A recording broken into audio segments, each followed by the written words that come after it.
નમસ્કાર વિદ્યાર્થી મિત્રો. તો આજે આપણે ઇંગ્લિશની અંદર યુનિટ 2 અને રીડ 1 એ કરીશું, ઓટોફેબ ટેકનોલોજી. હવે આપણે જોયું કે યુનિટ 1 હતો એ કોના ઉપર આધારિત હતો, તો કે બહાદુરી, હિંમત. અને હવે યુનિટ 2 છે એ ટેકનોલોજી ઉપર આધારિત છે.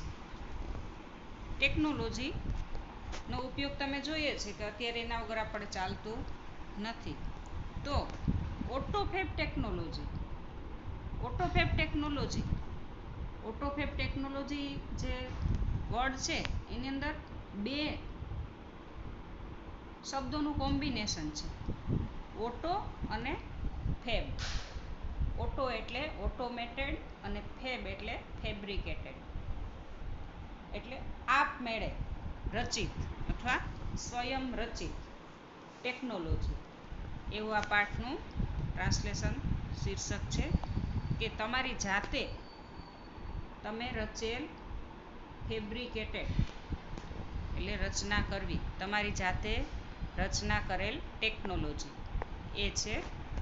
તો ચાલો આપણે આગળ ભણીશું. પહેલી લીટીમાં છે, imagine yourself in a car showroom. હવે કલ્પના કરવાની છે તમારી જાતને, કે તમે કલ્પના કરો કે તમે એક કારના શોરૂમમાં છો. ત્યાર પછી કહે છે, you are not happy with model of cars in the showroom. હવે શોરૂમની અંદર તમે એકેય કારના મોડેલથી ખુશ નથી, તમને એકેય કાર ટૂંકમાં ગમતી નથી. ત્યાર પછી કહે છે, now you work on a computer and create your dream car on the screen. અને હવે શું કરો, તો કે તમે તમારા કોમ્પ્યુટર ઉપર કામ કરો અને ક્રિએટ કરો, બનાવો, સર્જન કરો એક તમારા સ્વપ્નની, ડ્રીમ એટલે સ્વપ્નની કાર સ્ક્રીન ઉપર બનાવો. And magic, next week you get delivery of a car fabricated exactly like your design. અને બીજા જ અઠવાડિયે તમને મળી જશે એની વહેંચણી, ડિલિવરી કારની, કે જે ફેબ્રિકેટેડ એટલે તમે રચેલ, એક્ઝેક્ટલી કે જેવી તમે ડિઝાઇન રચેલી હતી એ પ્રમાણેની જ કાર તમારી પાસે આવી જાય. Such magic is possible through a process known as automated fabrication. Automated fabrication આપમેળે અથવા સ્વયં રચિત, ફેબ્રિકેશન એટલે રચના કરેલી. તો આવું મેજિક છે એ પોસિબલ છે કોની અંદર, કોના દ્વારા, થ્રુ એટલે દ્વારા, તો કે પ્રોસેસ એવી પ્રક્રિયા કે જે ઓટોમેટેડ ફેબ્રિકેશન તરીકે ઓળખાય છે, જેને આપણે ઓટોફેબ ટેકનોલોજી કહીએ છીએ મિત્રો. ત્યાર પછી નેક્સ્ટ તો શું કહે છે કે automated fabrication or autofab is a set of technologies that automated the process for building three-dimensional solid objects from raw materials. હવે ઓટોમેટેડ ફેબ્રિકેશન અથવા તો ઓટોફેબ, જે આપણું ટાઇટલ છે એ, કે સ્વયં રચેલ ઇઝ એ શું છે, સ્વરચિત, તો કે સેટ ઓફ ટેકનોલોજીસ. એની અંદર ટેકનોલોજીનો સેટ હશે કે જે automate process of building three dimensional એટલે ડાયમેન્શનલ એટલે પરિમાણીય, અને થ્રી એટલે ત્રિપરિમાણીય. કેમાંથી હશે, તો કે સોલિડ ઓબ્જેક્ટ. સોલિડ એટલે ઘન પદાર્થમાંથી, એક કાચા મટીરિયલમાંથી એ બનાવેલું ફેબ્રિકેશન હશે, જે તમે સ્વયં રચિત ટેકનોલોજી કહો છો એ. This industries uses solidification of polymers, powders and other raw materials guided by designs drawn on ordinary computers. હવે ધીસ ઇન્ડસ્ટ્રીઝ કે જે તમે તમે જે સ્ક્રીન ઉપર કાર બનાવો છો અને એ તમારી પાસે આવી જાય છે, તો એ કોણ બનાવે છે? તો કે આ ઇન્ડસ્ટ્રીઝ છે એ શેનો ઉપયોગ કરશે? તો કે સોલિડિફિકેશન, ઘન પદાર્થોનો, અને પોલિમર્સ એટલે રેસાઓ, પાવડર્સ, અને બીજા રો મટીરિયલ. રો એટલે મિત્રો કાચી વસ્તુઓ અથવા કાચો માલ. ગાઈડેડ બાય કે જે તમે ડિઝાઇન બનાવેલી છે. ડ્રોન એટલે ડ્રૂનું અથવા ડ્રો છે, DRAW, એનું ભૂતકૃદંત છે. ડ્રુ અને ડ્રોન કોની અંદર બનાવેલું છે? તો કે તમારા ઓર્ડિનરી કોમ્પ્યુટર. ઓર્ડિનરી એટલે સામાન્ય કોમ્પ્યુટરની અંદર તમે જે દોર્યું છે ડિઝાઇન, એના પ્રમાણે આ ઇન્ડસ્ટ્રીઝ છે આ બધી જ મટીરિયલનો ઉપયોગ કરી અને તમારી કાર બનાવી. Now it will be possible for human beings to acquire powers to manipulate the properties of matter. હવે એના માટે it will be possible, A human being માટે પોસિબલ બનશે. કારણ ક્યારે? તો કે તેના માટે એને એક્વાયર પાવર્સ. એક્વાયર એટલે મિત્રો મેળવવું, પાવર્સ એટલે શક્તિ.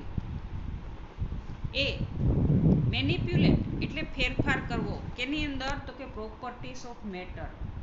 એટલે પ્રોપર્ટીઝ ઓફ મેટર એટલે કોઈ પણ વસ્તુઓની લાક્ષણિકતામાં ફેરફાર કરવા માટે તમારે એક્વાયર પાવર હ્યુમન બીંગને જોશે. Autofab is now creating opportunities for manufacturers to satisfy the unique need of customers. હવે ઓટોફેબ શું કરે છે? તો કે ક્રિએટિંગ ઓપોર્ચ્યુનિટીઝ એટલે તક ઊભી કરે છે. શેના માટે? ફોર મેન્યુફેક્ચરર્સ, કે જે ઉત્પાદન કરનારા છે એના માટે. કે સેટિસ્ફાય કરે કોની? તો કે યુનિક નીડ ઓફ કસ્ટમરની કેવી નીડ હોય છે? યુનિક હોય છે, અજોડ. યુનિક એટલે અજોડ જરૂરિયાતને પૂરી પાડવા માટેની એક તક ઊભી કરે છે. Inviting the customer into the. હવે કસ્ટમરને ઇન્વાઇટિંગ કરશે ઇનટુ ધ ડિઝાઇન માટે. એ આપણે જોયું કે તમે કોમ્પ્યુટરમાં કાર ડ્રો કરો અને એ આવી જાય. Develop and production process will lead to unexpected new product. હવે ડિઝાઇન પછી ડેવલપ કરશે, એનો વિકાસ કરશે, અને પ્રોડક્શન પ્રોસેસ વિલ બી ક્યાં જશે? તો કે અનએક્સપેક્ટેડ ન્યૂ પ્રોડક્ટ. અનએક્સપેક્ટેડ એટલે અણધારી નવી પ્રોડક્ટ બાજુ લઈ જશે. In autofab the customer is a co-constructor. હવે ઓટોફેબની અંદર શું આવશે? તો કે કસ્ટમર ઇઝ કો-કન્સ્ટ્રક્ટર એટલે શું કહે છે? કે સહસર્જક. તમને એવું કહેવામાં આવે છે કે એવું MCQ પૂછાય છે કે what is customer in autofab technology? તો કો-કન્સ્ટ્રક્ટર એટલે સહસર્જક બની જશે. Now product liability, other risk and patent rights may be started with the customers. હવે શું થશે? કે પ્રોડક્ટ લાયબિલિટી એટલે જવાબદારી. હવે પ્રોડક્ટ એટલે ઉત્પાદનની જવાબદારી, અધર રિસ્ક અને બીજા જોખમો, અને પેટન્ટ રાઇટ. પેટન્ટ એટલે મિત્રો લાયસન્સનો હક મે બી શેર વિથ ધ કસ્ટમર. કારણ કે એ બધું કસ્ટમરનો જ રહેશે. Automated fabrication will have uh dramatic impact on society. હવે ઓટોમેટિક ફેબ્રિકેશનથી શું થશે? તો કેવી ઇફેક્ટ થશે? તો કે ડ્રામેટિક એટલે નાટ્યાત્મક અસર થશે. કોની ઉપર? સમાજની ઉપર. કારણ કે આપણે જેવું ધારીએ એવું આપણે બનાવી શકીએ તો ડ્રામેટિક ઇમ્પેક્ટ થશે. ઇમ્પેક્ટ એટલે અસર પડવી. હવે એના ફાયદાઓ છે મિત્રો, એના ફાયદાઓ કીધા છે. એમાં પહેલું છે કે બેટર પ્રોડક્ટ ક્વોલિટી. શું થશે? તો કે સારી ગુણવત્તા. પ્રોડક્ટમાં, ઉત્પાદનમાં સારી ગુણવત્તા મળશે. શું કહે છે? કે automated method of inspection and assembly will improve the quality and durability of products. હવે ઓટોમેટેડ મેથડથી શું થશે? પદ્ધતિથી, સ્વયં રચિત પદ્ધતિથી શું થશે? તો કે ઇન્સ્પેક્શન થશે. ઇન્સ્પેક્શન એટલે ઝીણવટભરી નિરીક્ષણ થશે. અને એસેમ્બલી એટલે જોડાણ, યંત્રોનું જોડાણ. વિલ બી ઇમ્પ્રૂવ, એમાં સુધારો આવશે. ઇમ્પ્રૂવ ધ ક્વોલિટીમાં સુધારો આવશે. અને ડ્યુરેબિલિટી એટલે એની જે ટકાઉપણામાં સુધારો થશે. વન ઇફેક્ટ ઇઝ ધેટ, એક ઇફેક્ટ એ થશે કે કાર્સ, ટેલિવિઝન્સ, રેફ્રિજરેશન એટસેટેરા. હવે કાર કોના ઉપર અસર પડશે? તો કે કાર બનાવવાનું, ટેલિવિઝન, પછી આપણે રેફ્રિજરેટર્સ વગેરે. Will last much longer than earlier models. એ શું થશે કે પહેલાંના મોડેલ અથવા પહેલાં જે મોડેલ ચાલતા એના કરતાં વધારે ટકાઉપણું આવશે. કારણ કે આપણે પોતે જાતે બનાવેલું છે, રિસ્કે આપણા છે, અને એની ડ્યુરેબિલિટી, એનો સમય વધી જશે એટલા માટે. Therefore there will be the decline in need for replacement. અને તેટલા માટે, ધેરફોર એટલે તેથી, so there will be decline એટલે ઘટાડો થશે. કેનામાં? તો કે રિપ્લેસમેન્ટ એટલે ચેન્જ, બદલાવની જરૂરિયાતોમાં ઘટાડો થશે. અને બીજું છે મિત્રો કે મોર રિસાયકલિંગ. હવે વધારે રિસાયકલિંગ થશે. રિસાયકલિંગ એટલે આપણે જાણીએ છીએ કે ફરીથી ઉપયોગ કરવો, કોઈ પણ વસ્તુ છે એમાંથી બીજી નવી બનાવવી. તો instead of buying the latest model of car or throwing away on old toaster and the customers will return their older models and get back new models fabricated from that old stock. હવે શું થશે? Instead of એટલે મિત્રો, instead of એટલે ને બદલે, buying એટલે ખરીદવાના બદલે લેટેસ્ટ મોડેલ ખરીદવાના કારનું, અથવા તો થ્રોવિંગ અવે કારનું નવું મોડેલ ખરીદવાના બદલે, અથવા તો તમારા ઘરમાં ઓલ્ડ ટોસ્ટર એટલે આપણે જોઈએ કે સેન્ડવિચ બનાવવાનું હોય મશીન આવે, જેના કે આપણે બધા સેન્ડવિચ ખાઈએ છીએ ને એ, તો એ મશીન ફેંકી દેવાના બદલે ધ કસ્ટમર શું કરશે? રિટર્ન ધેર ઓલ્ડર મોડેલ્સ, એનું જૂનું મોડેલ છે એ પાછું આપશે. અને નવું મોડેલ છે એ ફેબ્રિકેટેડ ફ્રોમ એટલે રચેલ, બનાવેલ, ઓલ્ડ સ્ટફ એટલે જૂની સામગ્રીમાંથી બનાવેલ મશીન છે, અથવા તો એ કોઈ પણ ઓબ્જેક્ટ છે એ પાછો મેળવશે. There will B recycling of materials in new way. હવે મટીરિયલનું રિસાયકલિંગ થશે. કેવી રીતે? તો કે નવી જ રીતે થશે. There will be a compensation to environment. હવે એનાથી શું થશે? તો કે એન્વાયરમેન્ટને કમ્પેન્સન એટલે વળતર અથવા તો ફાયદો, લાભ થશે. કેને? તો કે પર્યાવરણને. આપણે જોઈએ કે મટીરિયલ માટે આપણે કેટલા બધા ઝાડ ને એના માટે કેટલા બધા ઝાડ કાપી નાખીએ છીએ, કે કેટલું બધું આપણે પર્યાવરણને નુકસાન કરીએ છીએ. તો આ બધું છે એમાં ઘટાડો થશે. મિત્રો આગળ જોઈએ તો શું કહે છે કે the return of the village craft workers. હવે ગામડાના જે ક્રાફ્ટ વર્કર એટલે કે કલાકારો, જે કાર્યકુશળ હોય એ વ્યક્તિ પાછા આવશે. કેવી? શા માટે? કે if mass production loses its economic advantages. હવે જો માસ એટલે જથ્થો મિત્રો, શું થાય? જથ્થાબંધ ઉત્પાદન છે એ શું ગુમાવશે? શું ગુમાવશે? તો કે ઇકોનોમિક એડવાન્ટેજીસ, આર્થિક લાભ છે એ ગુમાવશે. કારણ કે માંગમાં ઘટાડો થાય એટલે એટલો બધો જથ્થો છે ઉત્પન્ન કરવો ન પડે. એટલા માટે શું થશે કે ઇકોનોમિક એડવાન્ટેજીસ છે એ ઓછો, એડવાન્ટેજ એટલે લાભ ઓછો થશે. અને હ્યુજ ફેક્ટરીઝ, હ્યુજ એટલે વિશાળ, શું થશે કે વિશાળ સેન્ટ્રલાઇઝ એટલે કેન્દ્રીયકૃત ફેક્ટરીઝ છે વુડ ડિસઅપિયર એટલે અદૃશ્ય થઈ જશે. હવે કેન્દ્રીયકૃત મોટી જે ફેક્ટરીઓ છે એ અદૃશ્ય થઈ જશે અને there will be replaced by smaller and community base facilities. અને તેની જગ્યાએ શું આવશે તો કે રિપ્લેસ એટલે એની જગ્યાએ શું આવશે તો કે સ્મોલર નાની અને કોમ્યુનિટી બેઝ એટલે સમુદાય આધારિત ફેસિલિટી આવશે. કોમ્યુનિટી એટલે સમુદાય. There will be a continuous decline in the amount of human efforts. There will બી શું થશે તો કે કન્ટિન્યુઅસ સતત ઘટાડો થશે કેમાં તો કે જે human efforts needed two product material goods અને માનવીના જે પ્રોડક્ટ મટીરિયલ માટેનો અહીંયા ગુડ્સ એટલે સામાન વસ્તુઓ સામગ્રી છે એમાં ઘટાડો કન્ટિન્યુ થશે. Then the customers may be સેન better by local owner and operator of manufacturing shop.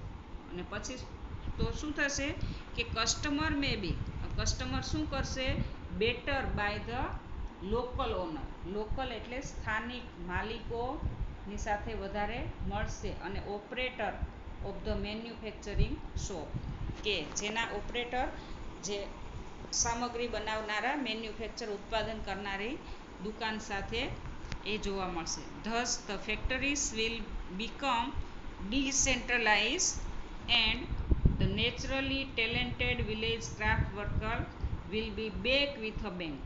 હવે આવી રીતે ધ ફેક્ટરીઝ બીકમ ફેક્ટરી શું થશે ડિસેન્ટ્રલાઇઝ થઈ જાય. ડિસેન્ટ્રલાઇઝ એટલે વિકેન્દ્રીકરણ થઈ જશે અને નેચરલી ટેલેન્ટેડ અને કુદરતી રીતે ટેલેન્ટેડ એટલે કુશળ વિલેજ ગામડાના ક્રાફ્ટ વર્કર એટલે કલા કારીગરી માટેના કાર્યકરો will be back with a bang. Back with a bang એ સાથે જ છે મિત્રો એટલે અચાનક સડનલી પાછા આવશે એવું કીધું છે. ત્યાર પછી નેક્સ્ટ ફોર્થ બેનિફિટ છે શું કહે છે કે ન્યૂ મેડિકલ ટ્રીટમેન્ટ્સ. હવે મેડિકલ એજમાં પણ શું થશે તો કે નવી ટ્રીટમેન્ટ મળશે. કેવી રીતે soon the scale of autofab will shrink to nano structure level. હવે તરત જ ધ ઓટોફેબથી શું થશે તો કે સૂન ધ સ્કેલ એટલે માપ એ શું થઈ જશે એનું જે મેડિકલ ઇન્સ્ટ્રુમેન્ટ્સનું માપ છે એ શ્રિંક એટલે સંકોચાઈ જશે અને કેવું બની જશે તો કે nano structure level. Nano structure એટલે આપણે જોઈએ છે કે કેવું થઈ જશે એકદમ નાનકડું. Then the size of newly manufactured medical instrument will be no bigger than a drug molecule.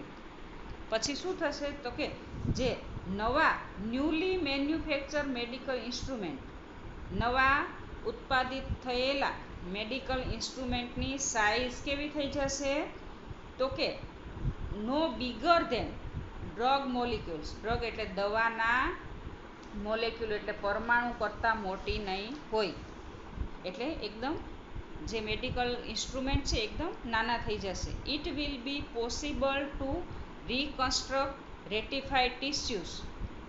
હવે ઇટ વિલ બી પોસિબલ શું પોસિબલ થશે તો કે રિકન્સ્ટ્રક્ટ એટલે ફરીથી બાંધવું. રેટિફાઈડ ટિશ્યુ એટલે માન્ય થયેલી પેશીઓ અને even reversal of mature tissues decade. અને શું થઈ શકે રિવર્સલ એટલે ફરી પાછું જવું. મેચ્યોર થયેલા ટિશ્યુ છે એ પાછા જશે. વિલ બી ડન અને આવું થશે. The extension of human lifespan will continue. Extension એટલે વધવું. હ્યુમન લાઈફસ્પાન એટલે માનવીની લાઈફસ્પાન એટલે જીવનકાળ છે એ કન્ટિન્યુ રહેશે. ત્યાર પછી કહે છે કે the health of old people will improve. હવે એનાથી જે નાના નાના મેડિકલ ઇન્સ્ટ્રુમેન્ટથી લોકોની હેલ્થમાં શું થશે? સુધારો થશે. અને it is like that people will gain the ability to painlessly redesign their bodies. અને ઇટ ઇઝ લાઇક, એ કેના જેવું લાગશે? કે પીપલ વિલ ગેઇન એટલે મેળવવું, પ્રાપ્ત કરવું. લોકો પ્રાપ્ત કરશે શું? એબિલિટી. એ એબિલિટી એટલે ક્ષમતા. પેનલેસલી રીડિઝાઇન બોડી, એકદમ દર્દ વગરની રીડિઝાઇન થયેલી બોડી છે એ લોકો પ્રાપ્ત કરશે, એવું કીધું છે. પછી કહે છે, શું કહે છે કે the combined effect of such changes could be dramatic. હવે આ કોમ્બાઇન એટલે મિશ્રણ. આ મિશ્ર અસર છે એ કેવી હશે? કે કુડ બી ડ્રામેટિક, એક નાટ્યાત્મક હશે. કારણ કે આવું બધું તો આપણે ખાલી જાણીએ છીએ પણ ખબર નહીં કે ડ્રામેટિક હશે. It is believe that after some years a small mountain top community food B self sufficient with a collection of fabricators and solar power generator. હવે it is believed that એટલે એવું મનાય છે કે after some years શું થશે? કે થોડા વર્ષો પછી માઉન્ટેન ટોપ કોમ્યુનિટી, હવે પર્વતની ટોચે આવેલા એટલે કોમ્યુનિટી, જે સમુદાય છે એટલે ઉપરનો સમુદાય છે, જે ટોચ ઉપર આવેલો સમુદાય છે એ કુડ બી સેલ્ફ સુફિશિયન્ટ એટલે આત્મનિર્ભર હશે. વિથ ધ શેનાથી? વિથ ધ કલેક્શન ઓફ ફેબ્રિકેટર્સ, એના જથ્થાથી અથવા એકઠા થયેલા ફેબ્રિકેટર્સ એટલે બનાવેલા જથ્થાથી, અને સોલાર પાવર જનરેટર. અને આપણે જોઈએ છીએ કે સૌર ઉર્જાના ઉત્પાદન, જનરેટ એટલે ઉત્પાદનથી આ જે ટોચ ઉપરનો, પર્વતની ટોચ ઉપરના એ જે કોમ્યુનિટી સમુદાય છે એ સેલ્ફ સુફિશિયન્ટ હશે. As the method of autofab advance the form of raw materials will be unimportant. હવે જેવું ઓટોફેબ એડવાન્સ છે એ આગળ વધશે, આગળ વધશે તો ફોર્મ ઓફ રો મટીરિયલ એટલે કાચા માલનો જથ્થો છે એ કેવો બની જશે? અનઇમ્પોર્ટન્ટ બની જશે. અનઇમ્પોર્ટન્ટ એટલે બિનજરૂરી બની જશે. Sophisticated autofab machines will be capable of rearranging molecule structure to generate any object from them. Sophisticate એટલે અતિ આધુનિક. ઓટોફેબ મશીન છે એ કેપેબલ બની જશે શું? રીએરેન્જ એટલે ફરીથી ગોઠવવામાં, મોલેક્યુલ સ્ટ્રક્ચર એકદમ નાના નાના સ્ટ્રક્ચર છે એને રીજનરેટ કરી કોઈ પણ ઓબ્જેક્ટમાંથી એને ભેગા કરી અને એ શું બનાવશે? એકદમ અતિ આધુનિક ઓબ્જેક્ટ બનાવશે. Plastic milk jug and last night puncture car tube could be molecularly rearrange to get new table lamp. હવે પ્લાસ્ટિકનો એક આપણો દૂધ પીવાનો જગ અને જે પંચર થયેલી ટ્યુબ છે એને પણ એ મોલેક્યુલરલી ગોઠવી અને ફરીથી એમાંથી નવો એક ટેબલ લેમ્પ બનાવશે, એવું કહે છે. ત્યાર પછી કહે છે કે highly improved autofab technology will be perhaps be able to meet all our materials desire. Highly improved autofab, ખૂબ જ ઉચ્ચ કક્ષાએ સુધારો પામેલી ઓટોફેબ ટેકનોલોજી એ કદાચ શું કરશે? કે meet all our materials desire, જે આપણા ઈચ્છિત મટીરિયલ છે એનાથી મળશે. The freedom resulting from this achievement will bring about golden age of art. હવે આ સ્વતંત્રતા આપણને ક્યાં લઈ જશે? તો કે ગોલ્ડન, સુવર્ણ કળાનો એક સુવર્ણ યુગ તરફ લઈ જશે. અને મ્યુઝિક અને સાયન્ટિફિક ડિસ્કવરી અને વૈજ્ઞાનિક શોધ તરફ લઈ જશે. But the open question is whether people want such freedom. અને ખુલ્લો પ્રશ્ન એ છે કે શું લોકો આ ફ્રીડમને ઈચ્છે છે? અને વિલ રિજોઇસ ઇન ઇટ. રિજોઇસ એટલે મિત્રો આનંદ માણવો, એન્જોય કરવો. In life, it is often found that the greatest satisfaction comes not from getting what one. હવે શું છે કે સૌથી એ સેટિસ્ફેક્શન એ જોવા મળે છે કે from getting what one wants, કોઈ શું ઈચ્છે છે, પરંતુ ફ્રોમ વોટ વર્કિંગ ફોર, પણ એના માટે શું કામ કરે છે એના ઉપર આધાર રહેલો છે. The greatest challenge fabricated humanity as a proceed into the age of automated fabrication is found a meaningful for ourselves. હવે છેલ્લે શું કહે છે? ધ ગ્રેટેસ્ટ ચેલેન્જ, આના માટે એક ગ્રેટેસ્ટ એટલે ખૂબ જ મહત્ત્વનો પડકાર એ છે કે humanity as we proceed into the age of જેવી રીતે માનવ સમુદાય છે એ ઓટોમેટેડ ફેબ્રિકેશન તરફ પ્રક્રિયા કરશે ટુ ફાઇન્ડ ઇઝ મીનિંગફુલ અવરસેલ્ફ, તો પોતાની જાતને એ શું કરે છે? અર્થસભર માનશે. તો આવજો મિત્રો, થેન્ક યુ.